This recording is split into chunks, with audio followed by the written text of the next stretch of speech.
আমি একটা খবর পাইছি সিরিয়াসলি যে 2-3 দিনের ভিতরে একটা গ্রুপ ঘুরতেছে আমার মারবার লাগি যেভাবে আমি পাইছি আমার সিকিউরিটি আমি বিশ্বাস করি উপরে আল্লাহ নিচে আমার এলাকার মানুষ আমি মাঠে আইছি আমি চাই মরলে আমি সোনারগাঁটা মরলে সবচেয়ে বেশি খুশি হতে অন্তত আমার মাটিতে আমার এই যে আমার সবকিছু আমার মাটিতে হয় তাও আমি ভয়ে ব্যারিস্টার সুমনকে মারার হুমকি 3 দিন ধরে নাকি ব্যারিস্টার সুমনের পিছে একটা গ্রুপ ঘুরতেছে ব্যারিস্টার সুমনকে মারার জন্য। দর্শক শ্রোতা এইটা আমরা কি শুনতে পারছি এবং ব্যারিস্টার সুমনের মুখ থেকে শুনতে পারছি আসলে শেষ অবস্থা কি হয় ব্যারিস্টার সুমনের আর ব্যারিস্টার সুমনকে কিভাবে এই হুমকিটি দিয়েছে। দর্শক শ্রোতা ব্যারিস্টার সুমনের এই বক্তব্য দেখলে আপনারা স্পষ্ট ক্লিয়ার হয়ে যাবেন এবং ব্যারিস্টার সুমন কিন্তু এই বক্তব্যের মধ্যেই সবকিছু বলেন, তাই বক্তব্যটা আপনারা সম্পূর্ণ দেখবেন। ব্যারিস্টার সুমন কিন্তু সবসময় মানবতার কাজ করে, কেন তাকে এই মারার হুমকিটি দেয় আমরা তো এটা মানতে পারছি না। তাই দর্শক ভিডিওতে একটা লাইক দিয়ে ভিডিওটা সম্পূর্ণ করেন এবং সবকিছু বুঝে যান। একটা খবর দেই, এটা মনোযোগ দিয়ে শুনুন। আজকে আর কালকে আপনারা আমার সাথে কেউ সেলফি তুলতে পারতেন না, কারণ আমি একটা খবর পাইছি সিরিয়াসলি যে 2-3 দিনের ভিতরে একটা গ্রুপ ঘুরতেছে আমার মারবার লাগি যেভাবে আমি পাইছি আমার সিকিউরিটি আমি বিশ্বাস করি উপরে আল্লাহ নিচে আমার এলাকার মানুষ অন্য কেউ হইলে হয়তো আজকে মাঠে আইলো না, আমি মাঠে আইছি।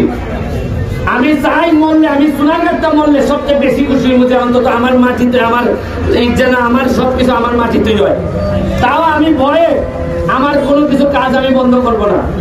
শুধু আপনাদেরকে বলবো আমি একটা এক্সট্রা সিকিউরিটি আপাতত যে কোনো কেউ আমি শরীরের কাছে এলাও করবো না।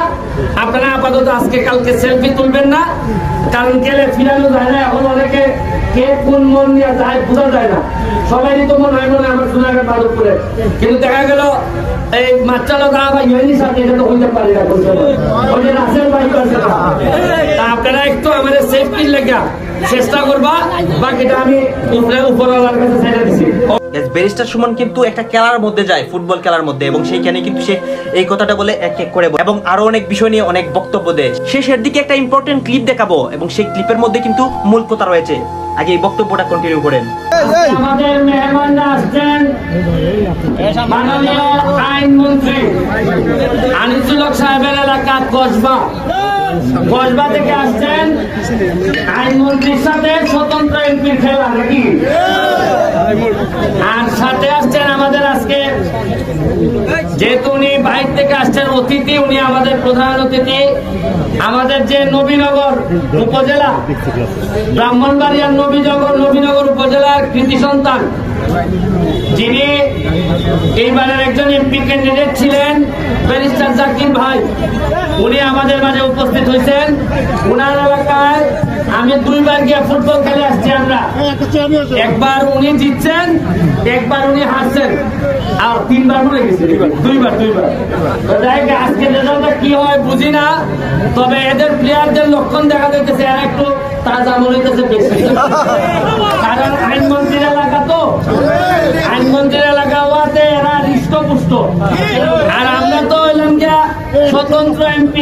আর আগে যে এমপি আমরা লেখা হয়েছি যেটা এটা হয়েছে না, খাই দিছে এক্সট্রা হয়েছে বেশি, যার কারণে আমার প্লেয়ারে অত আমি বানাইতে পারছি না। তারপরও সোনারগাঁটা বলে 80-90 টাকা তোলা নেই। আমি আমার টিমে কইরে পাই সাইডটা বাড়া করে তুলে রাখতো, আর আমি এমপি যাবে আর বেশি দিন মনে রাখতে পারতাম না।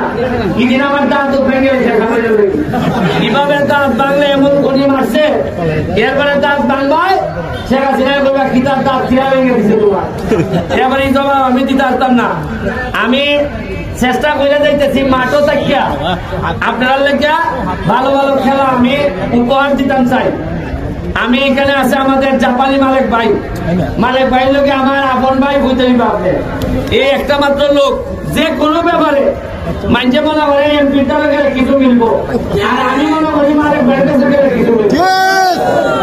এই লোকে মালিক ভাই আমরা একটা আপনারা আনন্দের লেগা সোনারগাঁ মাধবপুরের আনন্দের লেগা আগামী 10 তারিখ থেকে আমরা একটা আমন্ত্রণমূলক গোল্ড কাপ হোক অথবা 2 লাখ টাকা প্রথম পুরস্কার আমরা আমন্ত্রণমূলক মিনিমাম 10 থেকে 15টা জেলায় আমরা দাওয়াত দিব। এই সোনারঘাটের মাঠে এবং মাধবপুর স্টেডিয়ামে খেলা হবে। এই যে প্রতিদিন বিভিন্ন জাতের দামি দামি প্লেয়ার আইব, মজা লাগে না? নাগালে ভোটের সময় এরা খেলার জন্য উঠবো। সোনারঘাটের কোস্টামি নির্বাচনের আগে আকাশে বাচ্চা উঠবো, নিচে খালি বলের গাছ থাকবো, এরপরে মাঝাখালি খেলা উঠবো, গ্রামে গ্রামে ফুটবল থাকবো। বুঝতাম নি সবাই বাড়তেছে সোনারঘাট, খালি কমতেছে বাটপাড়া শুনছিয়া। কারণ এরা দেখছে ব্যারিস্টার এমপ্লয়ি ঘুষ খায়ও না, তার সাথে কেউ খাইয়ে জাগাত তালাক। আমার সাথে যে লাইন আছে কেউ কে হইয়া দিচ্ছে বলছি ইয়নো সবাই হইয়া দেওয়া আছে। ব্যারিস্টারের নামে গিয়া কোন বেলায় যদি গিয়া খালি বেটাগিরি দেখায় সাথে সাথে ইউ বলানো যাবে ভাই। ইতার চলতো না, আগে যেটা চলছে। যাই মারতো আর মারতাম না।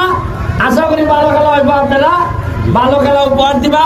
আমি এই পর্যায়ে আমাদের চাকরি পাইছি সিরিয়াসলি যে 2-3 দিনের ভিতরে একটা গ্রুপ ঘুরতেছে আমার মারবার লাগি।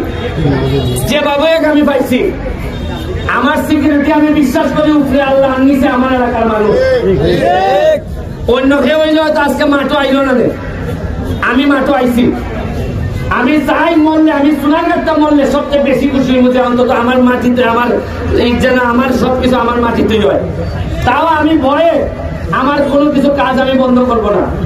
শুধু আপনাদেরকে বলবো আমি একটা এক্সট্রা সিকিউরিটি আপাতত যে কোনো কেউ আমি শরীরের কাছে এলাও করবো না। আপনারা আপাতত আজকে কালকে সেলফি তুলবেন না, কারণ গেলে ফিরানো যায় না। এখন অনেকে কে কোন মন নিয়ে যায় বোঝা যায় না। সবাই তো মনে হয় মনে আমার সোনারঘাট মাধবপুরে, কিন্তু দেখা গেল এই মাচ্চালো গা বা ইউনি সাথে এটা তো হইতে পারি না। ওদের রাসেল ভাই করছে না। আপনারা একটু আমাদের সেফটির লেগে চেষ্টা করবা, বাকিটা আমি উপরওয়ালার কাছে ছেড়ে দিছি। ওকে। আর আজকের প্রাইজ মালিক ভাই, জাপানি মালিক ভাই দিতে আসবেন। আর প্রাইজ কিনা গোল করলে কিনা বলে গোল করলে যে গোল করবো দুই পক্ষরে যে গোল করবো টাকা 10,000 দিব মালিক ভাই, বুঝছো? তোমরা যদি 5টা গোল করতে আরো 50,000 ভাই ভাই কমাল করছে।